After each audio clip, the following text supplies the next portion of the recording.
Now we start to get messy again with a bit of static grass. Now, as you can see, I've painted the hillside using the WWS World War Scenes base glue. I will put a splash up here.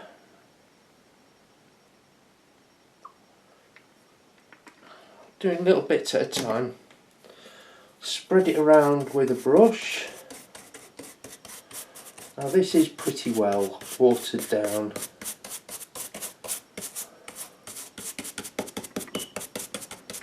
PVA. So you don't need to be shy with it. It's not expensive stuff.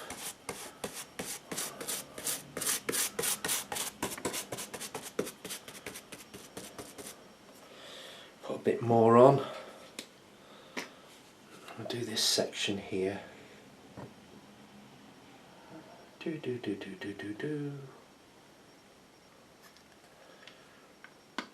Bearing in mind gravity and so on.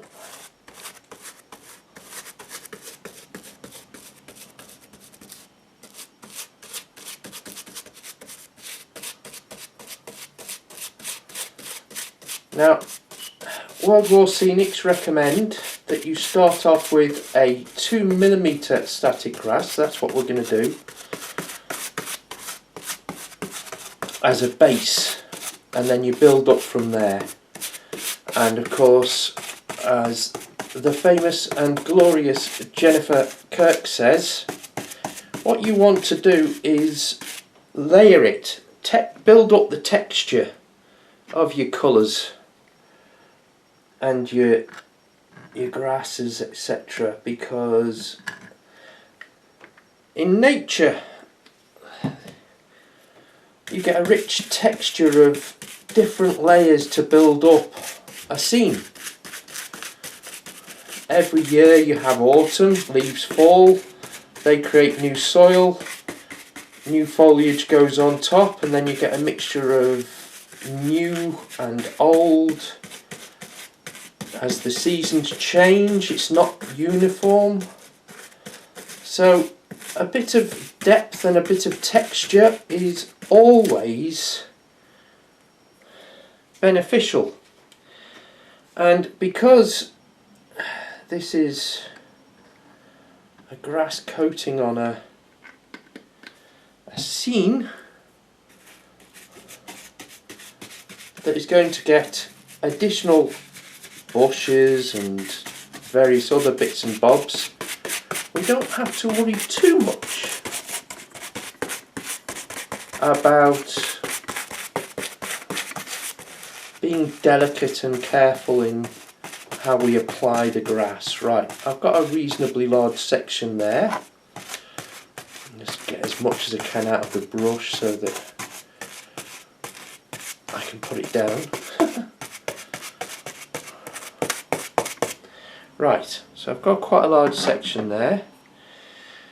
I've fastened the applicator onto the narrow gauge track, not because it needs to be applied to track, but because if I put it to some other scenery it'll probably break off, and the track is solid metal. Right, so I've turned the applicator on, hopefully the batteries aren't flat, and you simply drop it on like this whilst the base glue is still sticky. As I said, don't worry too much, because this is something that is going to be topped up as you go. Now what I always do is, after I've done a little section like this, I always check how much is left in the applicator, whether I'm going to get through the next section. I know it doesn't sound like a big deal, but it does actually make a difference when you get to the next section and find that you've run out of grass halfway through. That is not good, but we've got plenty for this section, and that's a decent first coating. This is mostly summer with a little bit of spring and a little bit of autumn thrown in for a bit of texture. Because again, grass isn't the same colour if you look at it from on a landscape. It tends to be. So already you can see we're starting to get quite a good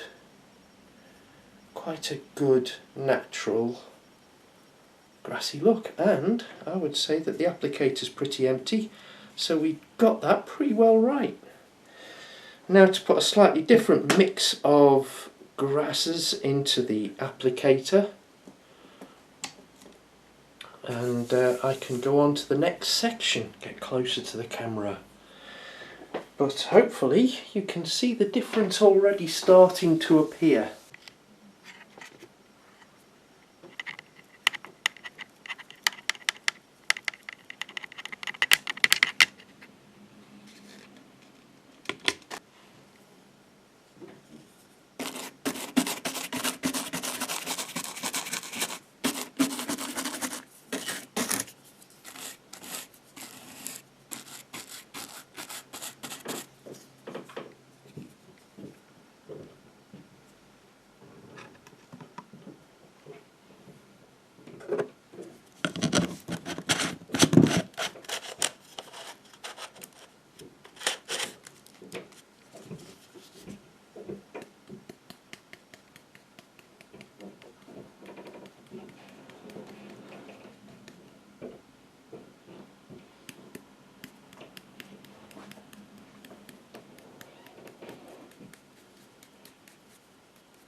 Right, next job is to add some more layers, and for that we do away with the basing glue and move on to the layering spray glue. Also, this is an opportunity to add some different colours and textures, so I am now going to add some autumn grass to the early spring that I've already used. So let me find that's pasture.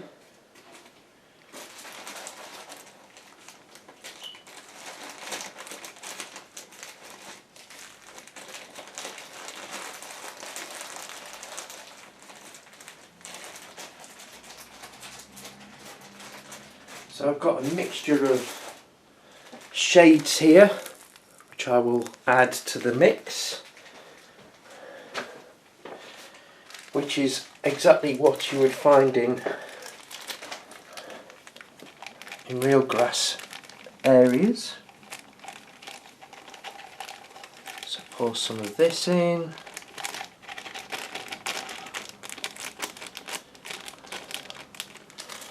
And then I'll pour some of this in. Different shades then.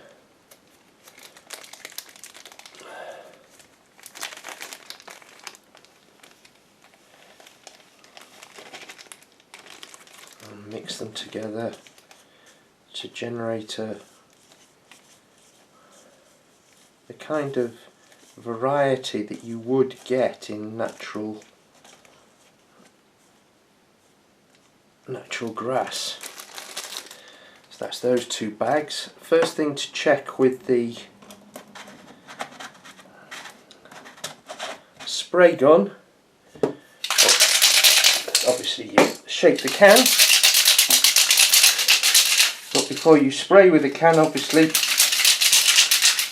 need to just make sure there's no blockages, and for that I'm going to use my overspray board. It's just a piece of random card.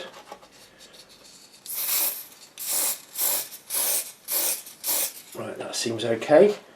So I shall put that behind on the corner and start putting some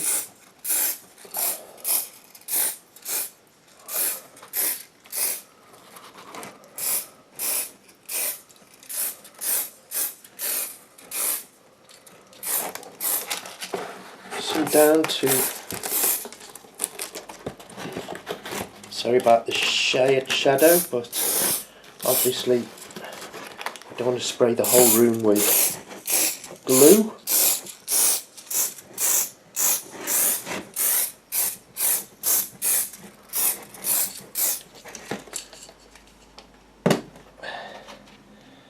Then we turn back on the applicator and start applying the extra coat, and you'll see some variety in the colour starting to appear and a bit of depth to the grass.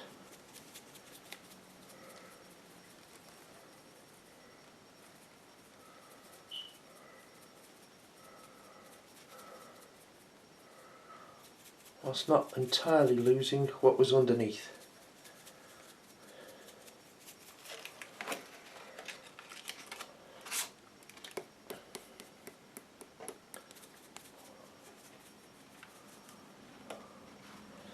And we'll carry on as such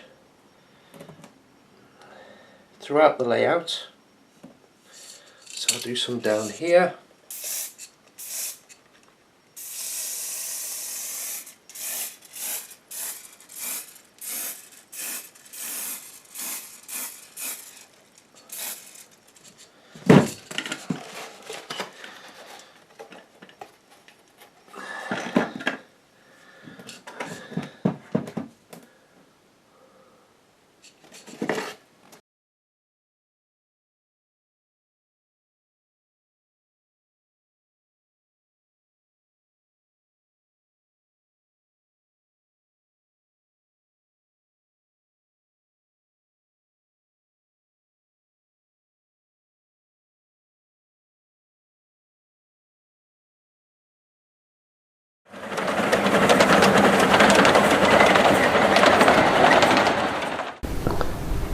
The Quarry Hunslet, popular with narrow gauge railway enthusiasts because of their extensive use on the Dinorwic slate quarries in North Wales.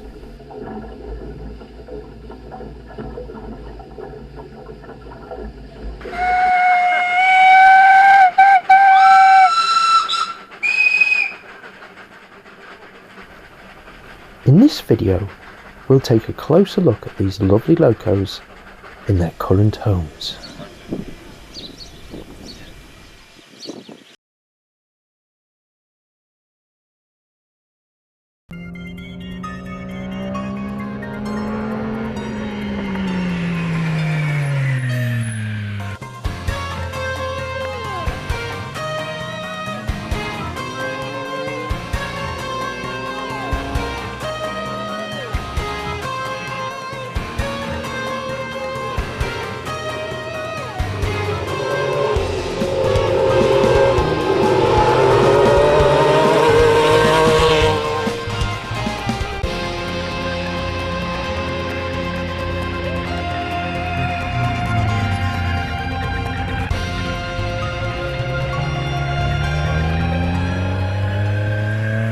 I've been given special permission to come here to ProDrive to film a car that was driven by one of my rallying heroes, Jimmy McRae.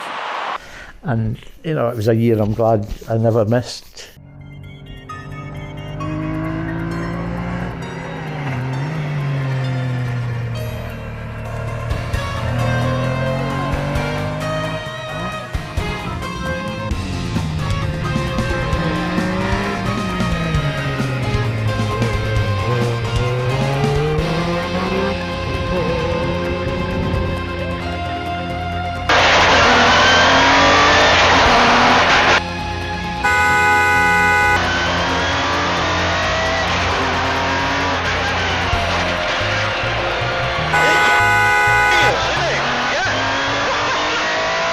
The first time I drove the metro was from the van to the scrutineering at the breakdown rally, yeah.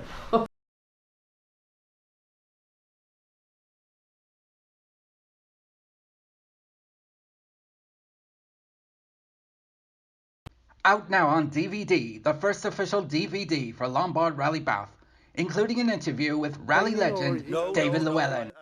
For many years now, I've only been look for the tash. Ah, that's it. Then you'll know which one it is.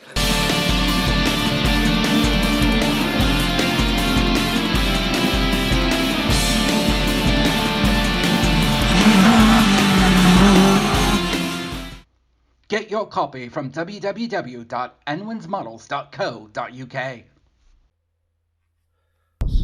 Well, I'm Dale Reed from RS Retro. Well, my background really is I worked with Ford Motor Company designing production lines for mainstream production cars. It started off really with Sierras, Mark III Escorts, Mark IV Escorts, Fiestas, and we designed the production lines for Ford Motor Company. So everything was about production and right first time and making sure that you can make a car repeatable every time, one after the other, after the other, after the other. We made Sierras in Dagenham, one car every 30 seconds. So talk us through the carbon fibre option, because that's incredible.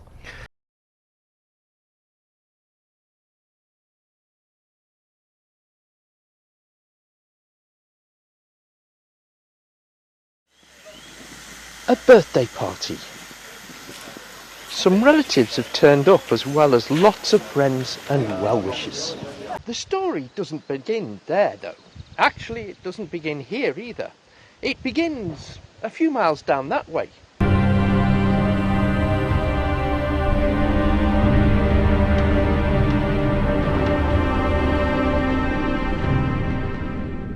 It provided the excuse the bean counters needed to close the Corris altogether.